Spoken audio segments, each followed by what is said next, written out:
ele conseguir fazer a concepção, para ele conseguir perfurar o óvulo. Ou seja, a concepção ela é feita dentro do organismo materno. Qual é a diferença dessa técnica para a fertilização in vitro?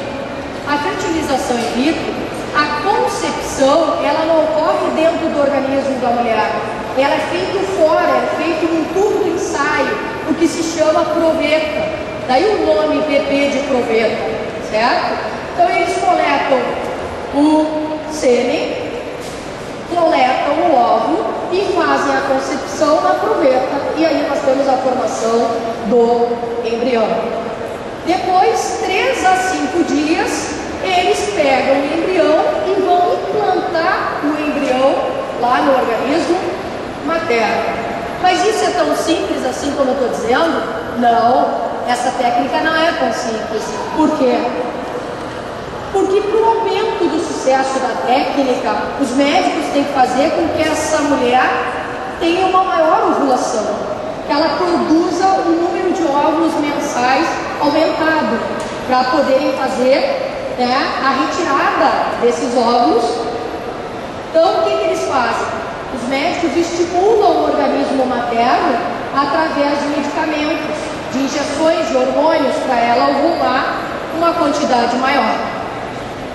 Quando for feita essa retirada dos óvulos do organismo da mulher, não é tão simples também. Ela tem que tomar uma anestesia geral, porque dói e dói muito. É um procedimento que dá em torno de 30 minutos, mas ela é anestesiada, é coletado o material feito na proveta. Muito bem, se de 3 a 5 dias é implantado o embrião, na hora de implantar o embrião, essa mulher tem que ser anestesiada? Não, a implantação é simples. E tem que ficar quanto tempo de repouso? 1 dia, 2 dias, se não tiver outros problemas que envolvam, né, a questão da procriação. Então, eu fiz essa diferença para vocês verem que não é tão simples, né? A inseminação artificial é uma técnica não tão invasiva, mas a fertilização in vitro ela já é bem mais invasiva. E mais, na fertilização in vitro, ela pode ter a fertilização in vitro convencional. O que é convencional? Põe lá no tubo de ensaio o espermatozoide e o óvulo, e o espermatozoide é quem vai, perfurar o óvulo. Ou ela pode ser feita a fertilização in vitro através da técnica que se chama injeção intracitoplasmática de gametas. O que se faz? O homem, a ajuda humana, vai lá, coleta o espermatozoide, ele escolhe o melhor espermatozoide e com uma injeção que não dá para ver, com uma agulha que não dá para ver olho nu, ele fura o óvulo e coloca o espermatozoide lá dentro do óvulo. Essa seria a diferença entre as duas técnicas. O que mais que vocês têm que saber para a gente poder botar os aspectos polêmicos da reprodução assistida? Que tanto a fertilização in vitro como a inseminação artificial, elas têm 2 formas que elas podem ser feitas.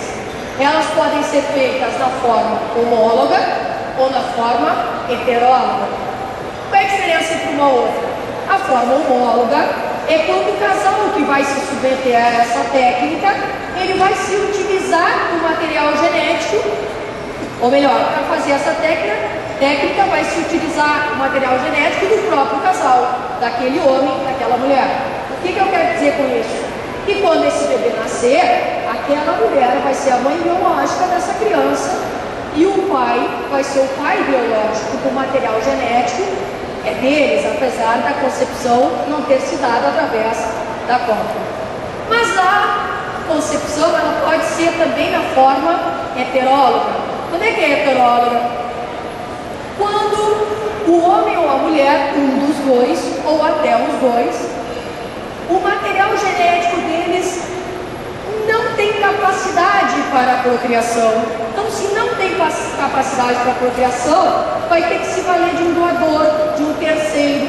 Se o problema da capacidade for do espermatozoide, quem é que nós vamos ter que pegar como um doador? Um terceiro, um homem. E onde é que a gente vai se recorrer? A um banco de sêmen. E a maioria dos médicos, qual é o banco de sêmen que eles se recorrem? A do Hospital Albert Einstein, em São Paulo, que é um dos bancos de sêmen mais antigo que se tem. Agora, quando o problema da capacidade for na mulher, pode-se recorrer a um banco de óvulos? Não, porque não existe banco de óvulos. Mas daí como é que se faz? Como é que se tem acesso a esse doador, a esse terceiro? É o que se chama de doação a fresco, ou seja, porque o óvulo ele não precisa estar congelado igual o sêmen. Então o que os médicos fazem? Os médicos vão atrás de uma pessoa que queira doar óvulos, ela tem que ficar no anonimato em relação àquela mãe ou aquele casal que vai receber. Os médicos vão procurar uma mulher, uma pessoa que tenha as características desta mãe, desta pessoa que quer a maternidade, e quando encontrar essas características, eles vão fazer a coleta dos óvulos. É assim que se faz. E tem uma questão interessante que eu sempre me perguntava: por que tem banco de sêmen e não tem banco de óvulos? Uma questão muito simples que nós mulheres sabemos bem. O espermatozoide tem muita doença e o óvulo não tem nenhuma. Sabem disso, né? Então, o espermatozoide precisa de toda uma técnica para congelar, precisa de vários exames para ser feito nele, para ver se o espermatozoide é sadio ou não. O óvulo não, o óvulo é sempre sadio, não tem grandes preocupações em relação a ele, né?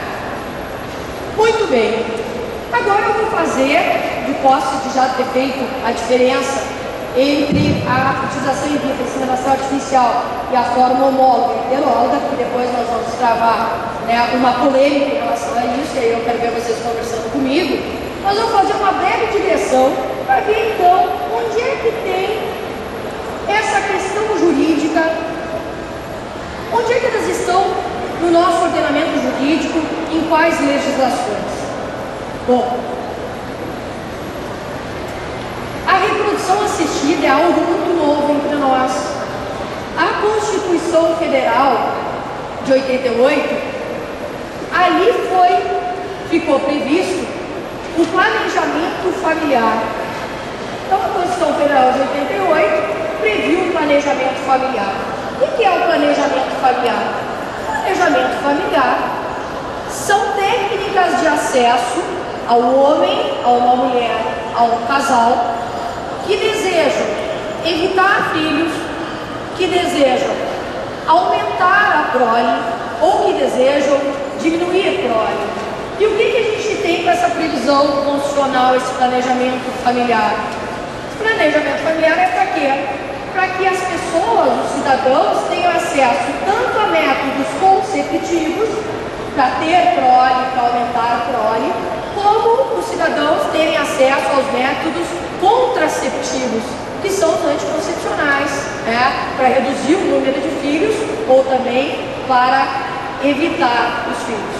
Muito bem, mas o que acontece? Essa previsão contida lá na Constituição Federal, ela é auto-aplicável? Não, ela não é auto-aplicável, ela surgiu em 88. Em seguida dessa legislação, guardem a ordem cronológica de 88, em 92 surgiu a Resolução 1358 de 92 do Conselho Federal de Medicina,